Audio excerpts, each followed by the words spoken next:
በመቀሌ ቦምብ ጥቃት ተፈጸመ። ፍንዳታው መቀሌን ሲያሸብር አምሽቷል። ቦምቡ የተወረወረው ከጀነራል ፍስሐ ማንጁስ መኖሪያ ቤት አቅራቢያ መሆኑ ተነግሯል። ይህ ጥቃት ምናልባትም በህወሓት አመራሮችና ወታደራዊ መኮንኖች መሃል ከተፈጠረው የአቋም ልዩነት ጋር የተያዘ ሊሆን ይችላል በሚል ተገምቷል። በጉዳዩ ላይ ከክልሉ መንግስት ማብራሪያ ተሰጥቶበታል። በዝርዝር እናስደምጣቸዋለን። የጠቅላይ ሚኒስትሩ አማካሪ ጌታቸው ረዳ ስልጣን መልቀቅ እንደሚፈልጉ አሳወቁ።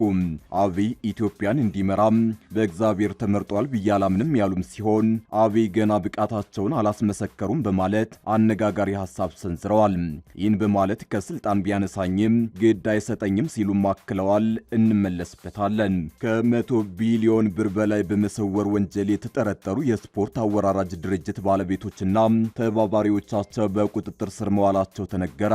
ለመንግስት ገቢ መሆን የነበረበትን ከ100 ቢሊዮን ብር በላይ በመሰወር ወንጀል የተጠረጠሩ የስፖርት አወራራጅ ድርጅት ባለቤቶችና ተባባሪዎቻቸው በቁጥጥር ስር መዋላቸውን የብሔራዊ መረጃና ደህንነት አገልግሎት አስታውቋል። እንመለስበታለን። ትራምፕ ጥብቅ ትዕዛዝ ሰጡ።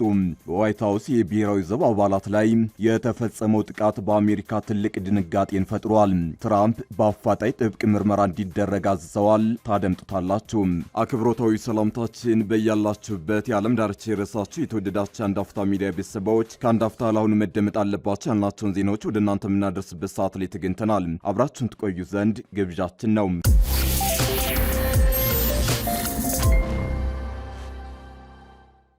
የጠቅላይ ሚኒስትሩ አማካሪ ጌታቸው ረዳ ስልጣን መልቀቅ እንደሚፈልጉ አሳወቁ። አብይ ኢትዮጵያን እንዲመራ በእግዚአብሔር ተመርጧል ብዬ አላምንም ያሉም ሲሆን አብይ ገና ብቃታቸውን አላስመሰከሩም በማለት አነጋጋሪ ሐሳብ ሰንዝረዋል። ይህን በማለት ከስልጣን ቢያነሳኝም ግድ አይሰጠኝም ሲሉም አክለዋል። ጌታቸው ረዳ በአልጀዚራ የሰጡት ቃለ መጠይቅ ብዙ ጉዳዮች ላይ ያተኮረ ነው። ከነዚህ መካከል ስልጣንን በተመለከተ የተነሳላቸው ጥያቄ ለአብነት ጠቀስ ነው። ለሰላምና መረጋጋት ምርጡ መንገድ እንደ እርሶና እንደ አብይ ያሉ ለረጅም ጊዜ የቆዩ ሰዎች ከፖለቲካ ጡረታ ወጣው ነውር የሌለበት የሆነ አዲስ ትውልድ ስልጣኑን እንዲይዝ መፍቀድ አይደለምን የሚል ጥያቄ ተነሳላቸው ሲሆን እንዲህ ሲሉም መልሰዋል። እኔ መናገር የምችለው ስለ ራሴ ብቻ ነው። እኔና ባልደረቦቼ መድረኩን መልቀቅ እንዳለብንና ባሳለፍነው አስቀያሚ ታሪክ ሳንጎዳ ችሎታ ላለው አዲስ ትውልድ ማስረከብ እንዳለብን መናገርህ ልክ ነው ብለዋል። ይህ የጌታቸው ምላሽ ያልተዋጠለት ጋዜጠኛው ግን ታዲያ ለምን አዲስ ፓርቲ አቋቋሙ የሚል ጥያቄን አስከትሎላቸዋል። ያለኝን ድጋፍ ወይም ስም ለፓርቲው መጠቀም ነበረብኝ። በትግራይ ያለኝ ድጋፍ ለፓርቲው ማበርከት አለብኝ እና እርግጠኛ ሁን፣ ለማንኛውም የተለየ ስልጣን አልወዳደርም ሲሉ ስልጣን ከዚህን በኋላ እንደማይሹ ተናግረዋል። ሌላው የአልጀዚራ ሞጋች ጋዜጠኛ ለጠቅላዩ አማካሪ ያቀረበው ጥያቄ ጠቅላይ ሚኒስትር አብይን በሚመለከት የሚነሱ ትችቶችን በተመለከተ ያላቸውን አስተያየት ነው። መሄዲ አህመድ እንዲህ ሲል ይጠይቃል። የአብይ ተቃዋሚዎች የመሲህነት ስሜት አለበት ይላሉ። እናቱ ሰባተኛ የኢትዮጵያ ንጉሥ እንደሚሆን ራዕይ አይታለች ብሏል። አንድ አማካሪው አብይ በእግዚአብሔር የተቀባሁ ነኝ ብሎ ያምናል ብሏል። ለእርሶ ይህን ብሎታል? ለዚህ ጥያቄ የጌታቸው መልስ ቁጥብ ነበር።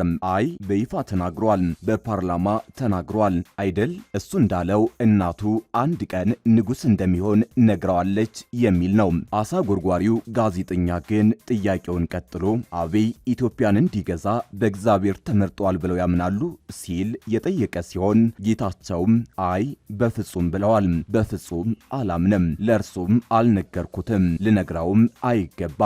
እንዲያውም እሱ ከመመረጡ በፊት የቅርብ ጓደኛዬ ነበር ሲሉ መልሰዋል። አብይን ገና ብቃቱን አላስመሰከረም ሲሉም አክለዋል። ይህን በመናገርህ ከስልጣን ልባረር እችላለሁ የሚል ስጋት ወይም ፍርሃት አለብህ የሚል ጥያቄ ተነሳላቸውም ሲሆን እንደ እውነቱ ምን እንደሚፈጠር ግድ የለኝም፣ ነገር ግን እነዚህን ነገሮች በይፋ መናገር የግድ ወደዚህ አይነት ውጤት ያመራል ብዬ አላምንም ብለዋል።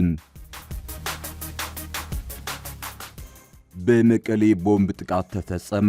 ፍንዳታው መቀሌን ሲያሸብር አምሽቷል። ቦምብ የተወረወረው ከጄኔራል ፍስሐ ማንጁስ መኖሪያ ቤት አቅራቢያ መሆኑ ተነግሯል። ይህ ጥቃት ምናልባትም በህወሓት አመራሮችና ወታደራዊ መኮንኖች መሃል ከተፈጠረው የአቋም ልዩነት ጋር የተያዘ ሊሆን ይችላል በሚል ተገምቷል። በጉዳዩ ላይ ከክልሉ መንግስት ማብራሪያ ተሰጥቶበታል።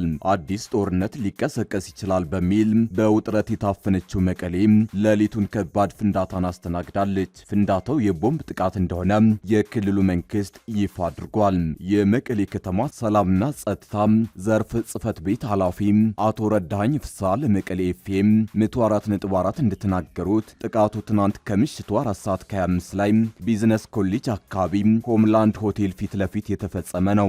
መረጃዎች እንደሚጠቁሙት ከህወሓት ከፍተኛ የጦር አዛዦች መሃል አንዱ የሆኑት ጄኔራል ፍስሐ ማንጁስ የመኖሪያ ቤት በዚህ ሆቴል አቅራቢያ ነው። እናም ጥቃቱ ጄኔራሉ ላይ ያነጣጠረ ሳይሆን እንዳልቀረ የተነገረ ሲሆን ኃላፊው ግን ስለ ጉዳዩ ምንም ከማለት ተቆጥበዋል። በሰው ህይወትም ሆነ በንብረት ላይ የደረሰ ጉዳት የሌለ ሲሆን ሆኖም በፍንዳታው ድምጽ ብዙ ሰዎች ተደናግጠዋል። የከተማው ህዝብም ይህንን ተረድቶ የሽብር ተግባር ሊያወግዝ ይገባል ሲሉ ኃላፊው ተናግረዋል። ፍንዳታው ሆን ተብሎ በተፈጠረው ሁከትና ብጥብጥ የተቀናበረ መሆኑን የገለጹት ዋና ዳይሬክተሩ የሚመለከታቸው የክልልና የከተማው የጸጥታ አካላት ወንጀለኞችን በቁጥጥር ስር ለማዋል እየሰሩ መሆናቸውን አስታውቀዋል። በመቀሌ እንዲህ ያሉ ተደጋጋሚ የቦምብ ጥቃቶች ይፈጸማሉ። ለአብነትም ከወራት በፊት በከተማዋ ባለ አንድ ጭፈራ ቤት ላይ በተወረወረ ቦምብ ጥቂት ሰዎች መጎዳታቸው ይጠቀሳል። መንግስት ከ100 ቢሊዮን ብር በላይ ሰውረውብኛል ያላቸውን ግለሰቦች በቁጥጥር ስር አዋለ። በስፖርት ውድድር ከ100 ቢሊዮን ብር በላይ የመንግስት ገቢ ሰውረዋል የተባሉ ሰዎች በቁጥጥር ስር መዋላቸው ተሰምተዋል። በቁጥጥር ስር ከዋሉት መካከል የአሜሪካ ዜግነት ያላቸው ተጠርጣሪዎች እንደሚገኙበት መንግስት ያሰራጨው መረጃ አመላክታል። ከፍተኛ መጠን ያለው ገንዘብን ሰውረዋል የተባሉ 24 የስፖርት አወራራጅ ድርጅቶች ባለቤቶችና ተባባሪዎቻቸው በቁጥጥር ስር መዋላቸው ቸውን የብሔራዊ መረጃና ደህንነት አገልግሎት አስታውቋል። የደህንነት መስሪያ ቤቱ እንደገለጸው ግለሰቦቹ ለመንግስት ገቢ መሆን የነበረበትን ከ100 ቢሊዮን ብር በላይ በመሰወር ወንጀል ተጠርጥረው ነው የተያዙት። በተወሰደው እርምጃ በደህንነት አገልግሎቱ በቁጥጥር ስር የዋሉት የ24 የስፖርት አወራራጅ ድርጅት ባለቤቶችና ተባባሪዎቻቸው መሆናቸው ተገልጿል። የስፖርት አወራራጅ ድርጅቶቹ ፊንቴክ ወይም አግሪጌተር ተብለው ከሚጠሩ የፋይናንስ ስርዓቶችን ከሚያካሂዱላቸው የሀገር ውስጥ የክፍያ ስርዓት አቅራቢ ተቋማት ጋር በመመሳጠር የገንዘብ ስወራውን ፈጽመዋል ተብሏል። ፊንቴክ ወይም አግሪጌተር የሚባሉት የሀገር ውስጥ የገንዘብ ክፍያ ስርዓት አቅራቢ ተቋማቱ ከብሔራዊ ባንክ ፍቃድ በመውሰድ የሚንቀሳቀሱ ናቸው። እነዚህ ድርጅቶች የደንበኛን ሚስጥር መጠበቅ የሚል ሙያዊ አሰራርን እንደ ሽፋን ተጠቅመው የስፖርት አወራራጅ ድርጅቶች የሚያንቀሳቅሱትን ገንዘብ ከሚመለከታቸው የመንግስት ተቋማት ደብቀዋል ወይም ደግሞ አሳንሰው አቅርበዋል ተብሏል።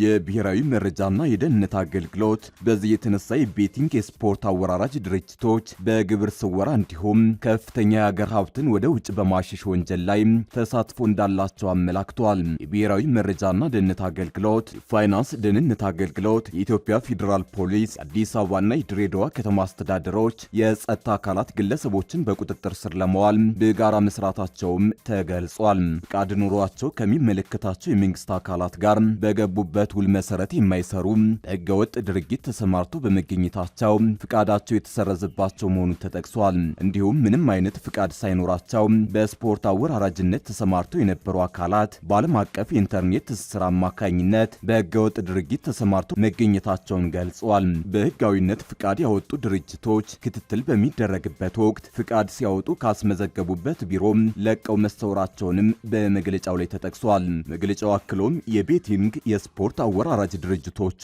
በተለያዩ የገንዘብ ክፍያ ስርዓቶች አማካኝነት የሚሰበስቡትንና የሚያዛውሩትን የገንዘብ መጠን መሰረት ያደረገ ግብር አለመክፈላቸው እንደተደረሰበት ገልጿል። በክሪፕቶ ከረንሲና በተለያዩ ዓለም አቀፍ የሐዋላ ገንዘብ ማስተላለፊያ አማራጮች አማካኝነት የሚያገኙትን ገቢ በውጭ ምንዛሬ በመቀየር ሲሰውሩ እንዲሁም ከሀገር እንዲወጣ ሲያደርጉ ቆይተዋል ሲል መግለጫው ጨምሮ አስታውቋል።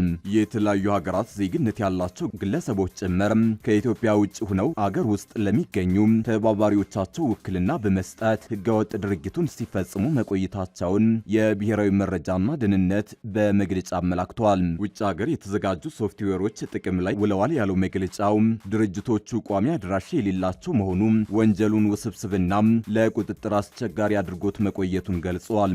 ህገወጥ ድርጊቱ ከሀገር ሲሸሽ የነበረ ከፍተኛ ገንዘብ ሽብርተኝነትና ጸረ ሰላም ቡድኖችን በገንዘብ ለመደገፍ በህገወጥ መንገድ የተገኘን ገንዘብ ህጋዊ ለማስመሰል እንዲሁም ለኮንትሮባንድ ንግድ ማስኬጃ እንደሚውል ጨምሮ አስታውቋል። ይህ ድርጊት ሀገራዊ ምጣኔ ሀብትን የሚቃረንና የብሔራዊ ደህንነትን እንዲሁም ጥቅሞችን ስጋት ላይ ለመጣል የሚደረግ እንቅስቃሴ አካል ነው ሲል የብሔራዊ መረጃና ደህንነት አገልግሎት በመግለጫው ላይ አመላክቷል።